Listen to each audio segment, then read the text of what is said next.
for your looks.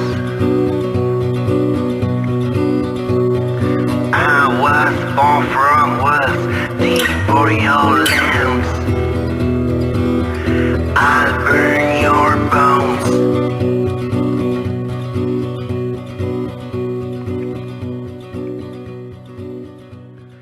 Hello, and welcome to Volsteadland. We are your hosts. I am Amy, and this is Heather. Hello. Join us as we take a trip back in time to the 1920s and 30s in Minneapolis and discover the city's underworld. If you're just joining us for the first time and you haven't listened to the introduction episode yet, you might want to go back and take a listen to that just so you get the full picture. We just wanted to introduce ourselves. We met, God, how long ago? I don't know, probably 5 or 6 years ago, maybe. Sounds about right, yeah. And we're not sure which bar we met at, but it was a bar. Yep, it's for always sure. a bar. It's always a bar. And we know that we started chatting at Sushi Tango on a Sunday. They used to do a Sunday fun day, and it was happy hour all day. Mm-hmm. And it was a great deal. And they had dollar oysters. Mm-hmm. Yes. Anyway, so this episode is probably going to be a little shorter than some of the future ones because we are going to break up some of the bigger things into segments.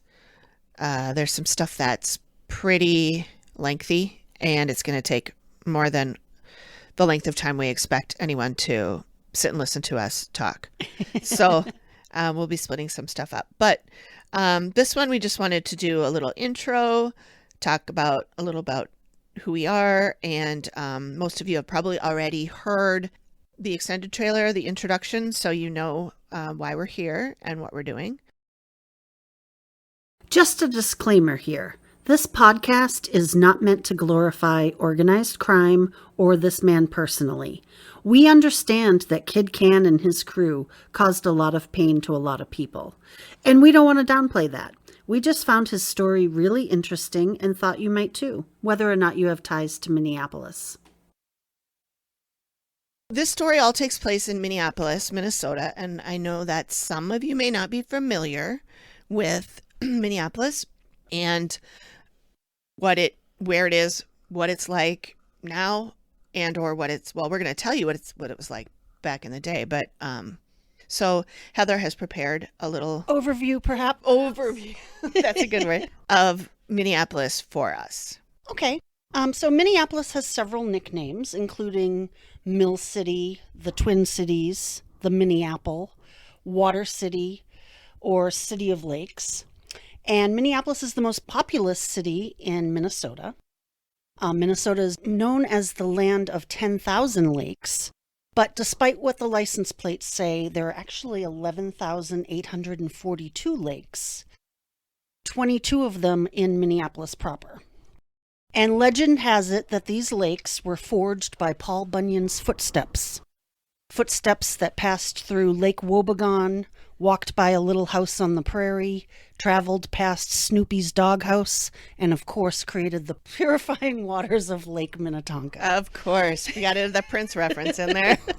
Minnesota became a state in 1858, and Minneapolis was incorporated in 1867. The census in 1870 was just over 13,000, and in 2019 it was estimated to be around 430,000. People who aren't from here have always asked me, how can you stand the winters? Minnesota is known for its harsh winters. The lowest recorded temperature was in January of 1888. It was a frosty 41 degrees. My glasses are fogging up just thinking about that. Below zero, right? Negative 41 degrees. I was going to say 40 degrees sounds lovely in the winter. My goodness, we'd all be in shorts. Oh, okay. Negative 41 degrees below. The snowiest winter on record was the winter of 1983-84, when a whopping 98.6 inches fell to the ground. The water city we call Minneapolis was developed around St. Anthony Falls, the highest waterfall on the Mississippi River. The forests of northern Minnesota created a thriving lumber industry powered by this water. The plains to the west of the Mississippi provided grain to Minneapolis's 34 flour mills. And Amy, here's an obscure fact I bet you didn't know. Due to the occupational hazards of milling, 6 competitors manufactured artificial limbs by the 1890s. Wow. Thank you, Wikipedia. I did not know that. There's a lot I could say about Minneapolis and its rich history. And of course, this podcast will be exploring the bootlegging and the seedy underworld of organized crime. I moved here from Massachusetts after college 29 years ago to pursue a career in theater. And as it turned out, that wasn't the path I ended up taking. But I stayed here because I fell in love with the city. The lakes, the theater scene, the music. I even sort of call myself a Vikings fan. It's a place I'm happy to call home. Great. And we're glad you're here. Yeah, I'm glad to be here. Well, I've lived here all my life, and there's not much of a story there. So should we just dig in? I'll get... Yeah, why don't we just dig in? All right. Okay, so Isadore Blumenfeld arrived in Minnesota in 1902 with his parents, Philip and Eva, when he was just about a year and a half old. He was born on September 8th, 1900, in a shtetl of Romania called Râmnicu Sărat. His dad was a furrier, and he settled his family in North Minneapolis. Isadore was an only child at this point, but the family would soon grow to 8 total. He ended up with 2 brothers, Harry and Yiddy. Yiddy's real name was Isaac, and 3 sisters, Ethel, Anne, and Marion. Because his family was quite poor, Isadore started working at a young age. He dropped out of school when he was just 15. He'd only completed the 4th grade, though. He started selling newspapers on the streets of downtown Minneapolis on Newspaper Row. For those of you who are familiar with Minneapolis, Newspaper Row was on 4th Street and Nicollet Avenue. Right now what's there is two Xcel Energy buildings that are across the street from each other, a condominium, and a couple of parking ramps. I believe all the old buildings have since been replaced. Back then, paper boys had to battle for the best selling locations. So I'm guessing that's where he started learning about gangs and how to maneuver through them and manipulate people. He also admitted to picking up and reselling bus tokens and began running errands for the pimps and madams of Minneapolis's red light district. Apparently, there have been 3 red light districts in Minneapolis, but at least at this time, in 1915, 1920-ish, I think it was Hennepin Avenue and about 4th Street. What's there now is the Hennepin County Library, and kitty-corner from that is the Gay 90s nightclub. The newspapers and the police always called him Kid Cann. There are a few stories about why he was called this. One was that he did a short stint as a boxer, and this was his boxing name. I've seen articles that say he was never a boxer, but he himself sticks to this story. But he was a big fat liar, so who knows? Another story is that whenever trouble went down, he would be found hiding in the bathroom, known as the can. But this doesn't really seem like his style. From what I could tell, he really likes the action. Another more plausible story is that he always just said he was in the can during the time of the murders or when other bad things he was associated with took place. This makes more sense to me. As you will learn, this guy had an alibi for everything. But he hated the nickname and rejected all the stories, saying in a 1976 interview, 90% of what is written about me is bullshit, which was the original name for this podcast until we got banned from Instagram and had to change it.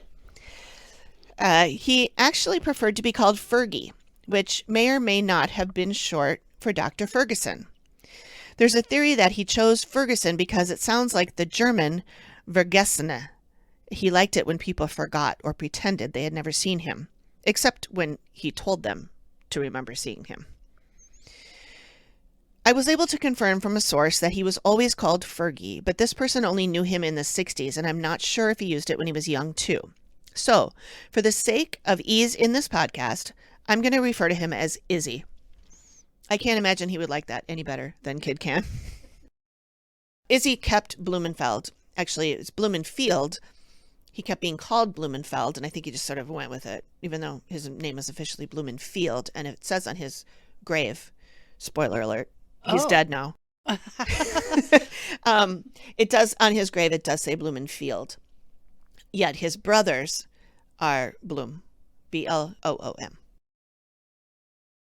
going to preface all of this by saying all this shit happened 100+ years ago. Obviously, I was not there, nor was anyone still alive today. So I've been getting all my info from newspapers and books. And here's the problem. Books tend to have an agenda. The writer has their story to tell. And newspapers, well, they just flat out lie and make up shit. They have papers to sell, so they print what will sell. And I also have realized that they spell things wrong all the time. So the newspapers are really not a super reliable source, but I don't have a lot else right now, which is why I've been begging the public to come to me with any stories that they might have from their parents, their grandparents, anything that they have as a personal story, because I think that would help flush this stuff out a bit. Because there are a lot of holes to these stories. I do believe there were some major cover-ups in this era, as it was known that there was a high level of corruption going on the government and police level. So I'm just piecing it all together as best I can. This is why I'm reaching out to you, dear listener, in the hopes that you have some info that may be valuable to our story. Contact us via the email and phone number in the show notes or at any of our socials. May 22nd, 1920 is where our story really begins. His life of crime started out slow with his first arrest for being in a disorderly house. He was 19. His typed up criminal record that was sent to me by a source says, sentence 5-5 paid. And according to an article by Paul Maccabee, it means he paid a $5 fine. So, Amy, I'm really curious. Yeah. What is a disorderly house? Disorderly house It sounds like fun. It does. And it may be. One article I read just said it sounded like it was probably that he was partying too loud. But I looked it up. And according to the Free Legal Dictionary, it means a place where individuals reside or where they frequent for purposes that pose a threat to public health, morals, convenience, or safety, and that may create a public nuisance. A disorderly house is an all-inclusive term that may be used to describe such places as a house of prostitution, an illegal gambling casino, or a site where drugs are constantly bought and sold. It is any place where unlawful practices are habitually carried on by the public. That does sound like fun. It's got everything. That should be a new nightclub. The newest nightclub is the Disorderly House. It has everything. Okay. And then just a month later, on June 11th, 1920, he was arrested for, quote, working crowds at a Norwegian church gathering at the Armory, end quote. From what I gather, working crowds is just a cute way of saying pickpocketing. He was held for one night. It appears these small petty crimes didn't earn him enough to keep his family afloat, especially since his father died in 1923, and being the eldest child of 6, he had to step it up. In the timeline, Prohibition had started. From an article written by Paul Maccabee, within months, Prohibition transformed Kid Cann from a small-time pickpocket into a rum-running venture capitalist. Jewish kids didn't have a lot of choices. They weren't allowed the jobs that non-Jewish kids were. But we're going to concentrate on his bootlegging and liquor stuff in the next segment. So, in 1923, the Payne Avenue Bank in St. Paul was robbed. The reason this is in here at all is that he was arrested in connection with this robbery. And as I read more and more about it, I realized that his name sort of dropped off of the list of suspects. They talked about him being arrested. They talked about holding him in connection with this. And then you read the next day's newspaper and they're naming 3 other guys and completely stopped talking about the names of the guys that originally were arrested. And so I just kept digging more about this, and whether or not this had a whole lot to do with him, I find this whole bank robbery and the stuff that happened afterwards quite interesting, and I think it kind of explains a little bit about what was going on in the city and with the officials and how things Covered up. Yep. And not that I'm saying that well, maybe I am. We'll see. Anyway, we decided to stop here today and save the details of the bank robbery for next time. The reason being, after I got all the info and rescheduled the recording a few times because I wasn't ready, we finally recorded the bank robbery portion. After editing it, I realized it was quite long, so I think it deserves its own episode. If you're on pins and needles, you can Google it. Just kidding, you can't. Well, you can, but you won't find much. So please subscribe, and then when we drop the next episode, you'll get it as soon as it's released. Until then, thank you for listening, and I hope you join us next time on Volsteadland. Excellent. All right. Can't wait.